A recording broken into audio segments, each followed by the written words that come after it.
Hey guys, so here, as I've mentioned before, is the 2019 Ford F-150, and I'm going to be doing some modifications to this truck. I'm here now to get the first modification done, which is just the window tint, and then I will be creating future videos on future mods that I do. Still deciding on some of the directions I want to go with this, but it should be interesting to see how it all unfolds. But for now, this is stock. The way I got it with 10,000 miles on it, used 2019. Got a really good deal on it.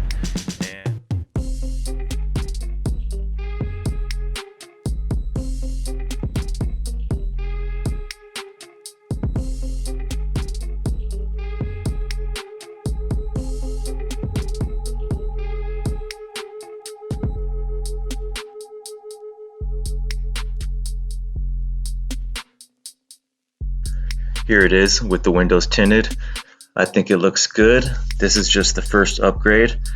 There will be many more upgrades coming. I'm going to do some chrome deletes, some lifts, a lot of do-it-yourself projects on here, changing some of the badges and emblems, wheels and tires, and many more other things. So like and subscribe, and I have some more videos coming.